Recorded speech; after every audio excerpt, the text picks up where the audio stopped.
Professore, allora, qual è la situazione? E prima di tutto io vorrei inquadrare cosa vuol dire consumo di suolo. Il termine consumo di suolo è un termine un po' più complesso di come viene utilizzato normalmente, perché noi pensiamo che il consumo di suolo corrisponda grosso modo all'impermeabilizzazione. Il consumo di suolo invece, in termini moderni, è essenzialmente una perdita dei servizi cosiddetti ecosistemici che il suolo è in grado di fornire. Il suolo prima di tutto è il supporto alla produzione alimentare, in secondo luogo il suolo svolge una funzione fondamentale per l'immagazzinamento dell'acqua, quindi è una funzione di regimazione delle acque e di conservazione dell'assetto idraulico del territorio. Il suolo è un sink importante di anidride carbonica, noi non ci rendiamo conto, ma non appena un suolo viene cementificato, libera tutta l'anidride carbonica che aveva immagazzinato nel tempo. Un suolo è un organismo vitale ed è il sostegno alla biodiversità. Il suolo quindi svolge 4 funzioni ecosistemiche fondamentali, completamente e nettamente distinte. È importante distinguere queste funzioni perché quando noi, ripeto, parliamo di consumo di suolo, in realtà le mescoliamo tutte assieme, mi spiego. Se noi consideriamo un campo sportivo è un'area in cui non si può più coltivare, ovviamente, quindi è un'area in cui perdiamo la funzione produttiva. Però dal punto di vista, per esempio, della capacità di trattenere acqua, non abbiamo perso la funzione idraulica. Non sto dicendo che bisogna fare campi sportivi dappertutto, anzi servono, ma è per fare un esempio, d'accordo? Questo per dire che in certi casi noi consideriamo esclusivamente come consumo di suolo l'impermeabilizzazione, cioè la cementificazione, la copertura con uno strato impermeabile, quando invece dal punto di vista della produzione agricola consumo di suolo vuol dire anche creare, che so, piccole parcelle poco produttive, frazionare il territorio, rendere inefficiente la coltivazione, rendere impossibile certi tipi di colture, rendere difficile l'allevamento. Ecco, il concetto di consumo di suolo, ripeto, è un po' più complesso. Non so se da questo punto di vista la legge sul consumo di suolo del Veneto abbia colto nel segno. Nel senso Cioè che lacune riscontra? non c'è questa definizione, per esempio, consumo di suolo come perdita di servizi ecosistemici, ma eventualmente della legge parliamo dopo. Qualche dato per capirci su cosa... un'altra cosa, noi abbiamo perso completamente la memoria storica di come sono stati fatti sulle trasformazioni dell'uso del suolo nel Veneto. Allora, nel Veneto ci sono stati 2 grandi boom edilizi, storicamente. Il primo data grosso modo anni 60, anni 70. In quegli anni lì mediamente nel Veneto si facevano 40.000 case all'anno, abitazioni all'anno. Negli anni 90 e 80 e 90 siamo scesi circa alla metà e negli anni 2000 siamo ritornati al punto di prima, più o meno, salvo la crisi del 2008 che ha sradicato completamente tutti i fattori che stavano alla base dell'edificazione nel Veneto. Potrei darvi altri numeri, ma veramente, cioè, che so, mediamente negli anni 90 nel Veneto venivano lasciati 10 milioni di metri cubi all'anno di concessioni edilizie per realizzare abitazioni. Dal 2000 al 2008 siamo passati a 14 milioni, cioè il 40% in più nel giro di 8 anni. Nel giro di 8 anni sempre nel Veneto sono state rilasciate concessioni edilizie per 117 milioni di metri cubi di capannoni. Tanto per dare idea, non era mai successo nel Veneto, una cosa... Uno dice, come mai? Ci sono una serie di fattori che hanno pesato su queste cose, io direi non ultimo, purtroppo, l'effetto annuncio della nuova legge urbanistica regionale, che avrebbe sicuramente posto un freno. Però quando si dice, guarda che farò una legge che ridurrà le tue possibilità di rilasciare le concessioni edilizie, tutti quanti si affrettano. Pochi lo sanno, ma la regione Veneto è la regione in cui, con riferimento al nord Italia e con riferimento all'Italia, la quantità di concessioni edilizie, metri cubi per abitazioni, per capannoni, pro capite è la più alta. È ancora la più alta, nonostante che siano crollate, perché è inutile negarlo, l'attività edilizia è finita in una crisi pesante, pesantissima, d'accordo? Però noi continuiamo a costruire, ripeto, pro capite di più della media del nord Italia. Siamo la regione in cui si costruisce ancora di più. E la cosa secondo me è preoccupante perché è vero che in questo momento il problema del consumo di suolo è divenuto sicuramente minore rispetto al 2007-2008. Però ci sono casi eclatanti comunque. Ci sono casi eclatanti, ma sono un altro tipo di problema. Quello che mi preoccupa è che dimentichiamo l'andamento ciclico di questi fenomeni, per cui adesso diciamo, boh, da qui al 2050 non si costruirà più. Io mi chiedo nel frattempo se ci capita un altro boom edilizio, consumeremo altrettanto suolo, tanto per dare i numeri. Dal 1970 al 2010 sono scomparsi 120.000 ettari di terra coltivata in pianura. Pianura. Che vuol dire che grosso modo è scomparso il 20% dei terreni coltivati nel Veneto, dal 61 al 20%, 22% 61. Che non è una terra qualsiasi quella della pianura veneta, è la terra più fertile che c'è non solo in Italia ma al mondo. Cioè, d'accordo? Allora, sempre per dare i numeri, ma per inquadrare il fenomeno, perché altrimenti uno dice, il suolo, un terreno edificabile vale 10-15 volte di più, cosa cambia? Allora, in Italia, dagli anni 30 ad oggi, la quantità di suolo coltivato pro capite si è dimezzata. Siamo passati, anzi più che dimezzata, siamo passati da mezzo ettaro a 0,22 ettari. A livello globale, a livello mondiale, dal 1961 più o meno ad oggi, la quantità di terreni arabili pro capite sono passati da 1,4 ettari a 0,7 ettari.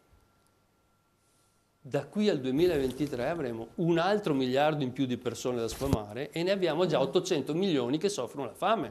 Per cui quando noi ci rapportiamo al problema consumo di suolo, non possiamo guardare al Veneto e a casa sua. Sì, è importante, però abbiamo di fronte una sfida globale. Per far fronte al problema della crescita della popolazione sono stati messi in cultura 200 milioni di ettari a livello globale. Non c'è più spazio. La FAO dice che aumenteranno ancora di poco.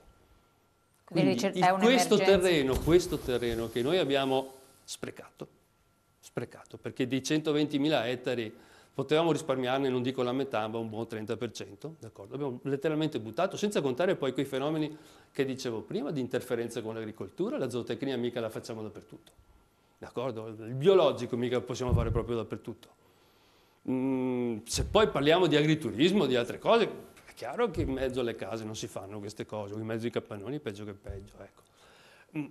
Veramente abbiamo buttato una ricchezza che al limite poteva sembrare nulla, però è strategica per il futuro. Ecco, da questo punto di vista io dico, è buona cosa che il Veneto abbia fatto questa legge. Certo. Quantomeno perché ha posto, poi come l'abbia affrontata discuteremo magari dopo, sì. Però ha posto un problema, l'ha posto al centro dell'attenzione. Dal mio punto di vista, purtroppo, molto tardi, veramente molto molto tardi. Ecco, questo sì. Presidente Zanon, lei ha poi fatto anche le pulci a questa questione quando si parla poi di oneri di urbanizzazione, IMU, eccetera, e concessioni edilizie, cui faceva cenno anche il professore. C'è qualcuno che ha delle responsabilità, no? Ma non c'è dubbio che ci sono delle responsabilità, in alcuni casi siamo andati oltre e probabilmente la magistratura più di qualche incartamento lo trova ancora nei suoi archivi. Il vero problema è da questo punto in poi come ci si muove. Allora innanzitutto guardiamo un quadro che è un quadro della vita di tutti i giorni. Tendenzialmente siamo con famiglie numericamente molto scarse, difficilmente si arriva a una media che supera le 2 persone e abbiamo migliaia di appartamenti sfitti o invenduti rispetto a quello che è oggi l'offerta generale. Difficilmente da un punto di vista dell'industria saremo in grado di avere un grandissimo boom nonostante l'auspicata e sicura ripresa che avremo nei prossimi anni. Fatto un quadro di questo genere è opportuno immaginare che non ci sia più bisogno di creare nuove infrastrutture legate al mondo dell'offerta commerciale, ma che si vada a recuperare l'esistente, lo si faccia con molta attenzione e lo si faccia anche consapevole di un aspetto, che il momento di contrasto, di crisi, di una concorrenza che porta a far sì che i più deboli saltino per aria, non è più un problema che colpisce solamente la piccola e media distribuzione, ma colpisce anche i grandi. E allora se non c'è l'attenzione da parte di chi amministra la politica in genere, che lascia tutto libero, in realtà poi a quella stessa politica che non ha voluto interessarsi al momento di pianificare al meglio quello che è un'offerta che comunque non può rimanere che la concorrenza svanisce, ci deve essere sempre lo stimolo che se uno ha una novità la possa proporre, ma la deve proporre dove la politica lo decide e lo deve fare dentro le formule delle regole uguali per tutti. E deve immaginare anche che quando c'è una zona dismessa, quella zona pesa da un punto di vista sociale, per la sicurezza, per l'ordine pubblico, per il decoro, a tutta la popolazione, e chi paga sono ancora quei cittadini che prima magari inconsapevoli erano anche soddisfatti di aver fatto fare quelle scelte e con 20 anni dopo scoprono che si poteva fare diversamente perché si trovano i centri dove normalmente prima si facevano gli acquisti che sono sguarniti, un negozio aperto e uno chiuso, e qua fa tristezza. Ma anche i centri commerciali, ce ne sono già più di qualcuno chiuso, in Friuli, in Veneto, in Lombardia. E allora giochiamo una partita da persone che comunque nessuno può dire noi non avevamo colpa, perché molti di noi da piccoli sono diventati grandi ed erano convinti di aver trovato la strada per fare una vecchiaia in serenità, che non è successo e non succederà più. E poi c'è un altro aspetto. Qualcuno in questa partita che ha avuto le buone idee è stato favorito da una scelta scriteriata nella necessità pubblica di avere un po' di budget per i propri comuni. La nostra richiesta che abbiamo fatto al Presidente Zaia nel convegno dell'altro giorno è di dire perlomeno che ci siano i comuni vicinori a concordare se c'è la possibilità di fare ancora dello sviluppo per quanto riguarda nuove aperture.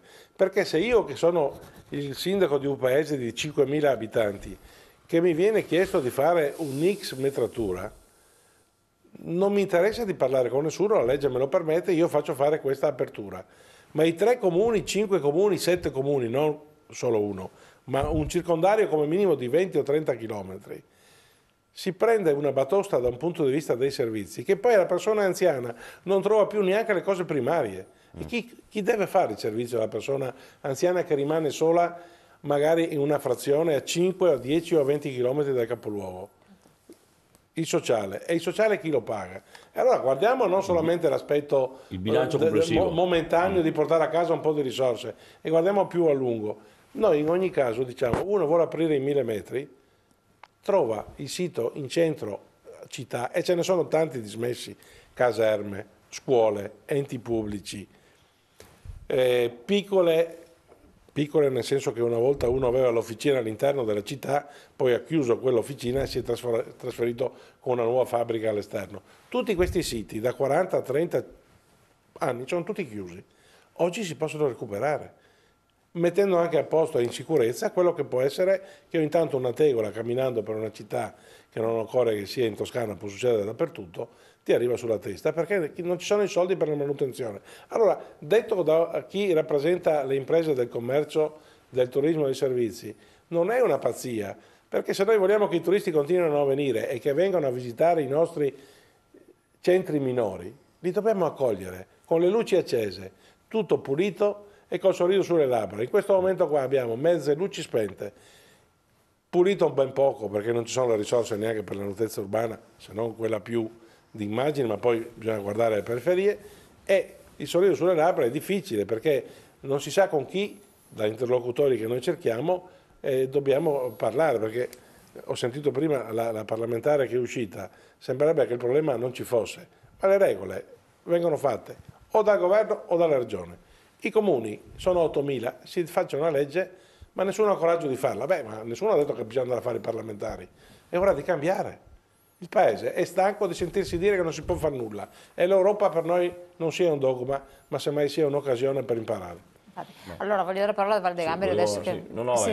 Tanto condivido buona parte dei ragionamenti fatti, volevo anche dire che sul commercio, voi sapete meglio di me, ci sono state delle direttive europee che hanno posto dei paletti. L'apertura domenicale non è un'invenzione che abbiamo fatto in Regione Veneto, noi abbiamo dei paghetti. L'ha fatto l'Italia, non l'Europa. No, l'Italia, sì. Volendo sì, quella con Monti è stata fatta, ma poi certe norme sulla concorrenza, la Bolkestein per esempio, sono delle direttive che noi cerchiamo di tamponare. Io ho una visione, come ha detto il Presidente Zaia prima, condivido i suoi principi, poi ci troviamo ad operare all'interno di un sistema dove c'è con la scusa del libero mercato, la concorrenza, noi dobbiamo dare tutto a tutti dove si vuole, come si vuole. Non sono d'accordo, perché giustamente ha detto una cosa, noi da amministratori noi dobbiamo avere la capacità di gestire i fenomeni e di indirizzarli e guardando l'interesse complessivo. Perché alla fine io vengo da una zona montana dove hanno chiuso i negozi, sono dati perché c'è il grande centro a 20 km, ma se facciamo il conto di spostamenti solamente di benzina e l'inquinamento, l'ambiente, il costo dell'ambiente, gli spostamenti, il disagio per l'anziano, eccetera, sono tutti costi indiretti con la concentrazione dell'offerta in pochi luoghi, facendo chiudere gli altri centri, diciamo, i negozi che servono di vicinato, che poi alla fine sono quello che concentrano anche la permanenza della popolazione, soprattutto quella che non ha possibilità di muoversi in quel territorio. Alla fine ci sono dei costi sociali, di abbandono del territorio, di inquinamento, eccetera, che andrebbero quantificati e quindi andrebbero valutati in una politica di scelta e dire no, io do dei paletti e delle regole perché alla fine io, legislatore, devo guardare l'interesse complessivo, non l'interesse speculativo di un privato contro un altro privato. Oggi il problema dei centri commerciali, oggi purtroppo non è così. Ecco, quindi avere anche una normativa, anche fiscale differenziata. Io sono convinto che tante realtà commerciali in situazioni periferiche sono più realtà sociali che economiche in sé. Io detasserei, non ci sarebbe nemmeno bisogno del consulente fino a un certo fatturato, in certi territori di campagna, di profonda campagna o di montagna, in zone disagiate o meno agiate, ci dovrebbe essere una normativa fiscale dove il negozio, il bar, il ristorante, la bottega in quelle zone lì non deve avere lo stesso regime fiscale di quella che è in pieno centro o in zone ad alta affluenza turistica. Deve esserci una differenza, questa premia politica fiscale che oggi non c'è. C'è anche un fatto che oggi il centro commerciale nuovo che apre non va a chiudere solo i negozi, chiude anche il centro commerciale, ormai il mercato è saturo. Quando io faccio un centro commerciale, l'ho visto io a Verona in diverse realtà, alla fine anche lì c'è il problema qual è? I comuni assetati di risorse, bloccati dai patti di stabilità, cercano attraverso poi le forme di compensazione eccetera, far qualcosa attraverso l'insediamento di esercizi commerciali, perché industrie non ne vengono più, altre cose per compensare qualcosa. Ma è una politica sbagliata a monte, perché mettendo il vincolo al bilancio del comune obbligo spesso il comune a ricorrere a questi surrogati che fanno che poi hanno il loro impatto, perché quel centro commerciale lì, quel centro che nasce lì, sta sicuro che lì a 3-4 km c'è un altro che va in crisi e chiude. Quindi è una corsa oggi a realizzare il razionale, dove realizzare cosa, ma non vadano solo a chiudere, ormai non sono più i piccoli negozi, sono gli altri centri commerciali stessi che chiudono. Sì. Quindi è una corsa a creare dei fantasmi, dei luoghi fantasma lì, e quindi un impatto ambientale anche diciamo di abbandono di volumi sparsi di qua e di là del territorio. Ecco quindi la necessità di tornare a una visione complessiva dell'ambiente e del territorio. È chiaro che poi io non sono neanche al punto dirigista per dire, come ha detto il professore prima, poiché le case c'è il mercato, c'è legge del mercato, io non credo che nessun imprenditore, e lì c'è stata una serie di errori, non solo la politica, da parte anche del mondo dell'impresa e da parte del mondo bancario, perché non c'è stata mai la capacità di guardare più in là, di guardare in prospettiva. Molti dei problemi che abbiamo avuto delle banche sono dovuti al credito dato per l'edilizia che poi non è ritornato. Abbiamo una marea oggi di fallimenti dovuti a speculazioni, perché è chiaro che più di avere una casa, 2-3 per abitante in questo paese, quando la natalità non cresce e vediamo che la popolazione sta quasi calando, chiunque potrebbe fare una verifica e dire guarda che qua noi continuiamo a costruire perché poi non c'è neanche chi compra. E alla fine è stata fatta tutta una corsa così quasi, questa bolla speculativa. Prima hanno speculato in borsa, crollata la borsa, si è spostato tutte le risorse sono spostate sulla speculazione negli anni 2000 sull'immobiliare, quasi fosse una crescita all'infinito, prezzi sempre più alti, sembrava un mondo che non dovesse mai finire. Poi crolla la bolla e metti in crisi il sistema bancario, ecco, quindi questo succede perché non c'è la capacità da parte degli attori del sistema, politica, mondo bancario, anche mondo imprenditoriale, di cominciare a avere una visione razionale del sistema, cominciare un attimo un po' a prevedere, avere una lungimiranza di capire e frenare questi fenomeni prima. Questi fenomeni purtroppo sono nati, sviluppati e poi finiscono sempre in un crollo immediato, una bolla speculativa che crea danni ingenti e che rovina la parte sana dell'economia. Certo. Ecco, questa è la mancata visione che c'è oggi. Io adesso do la parola anche a Federico Pietrogrande e poi a Patrizio Bertin, però devo andare in pubblicità che incombe. Pochi secondi di pubblicità, poi siamo di nuovo con voi.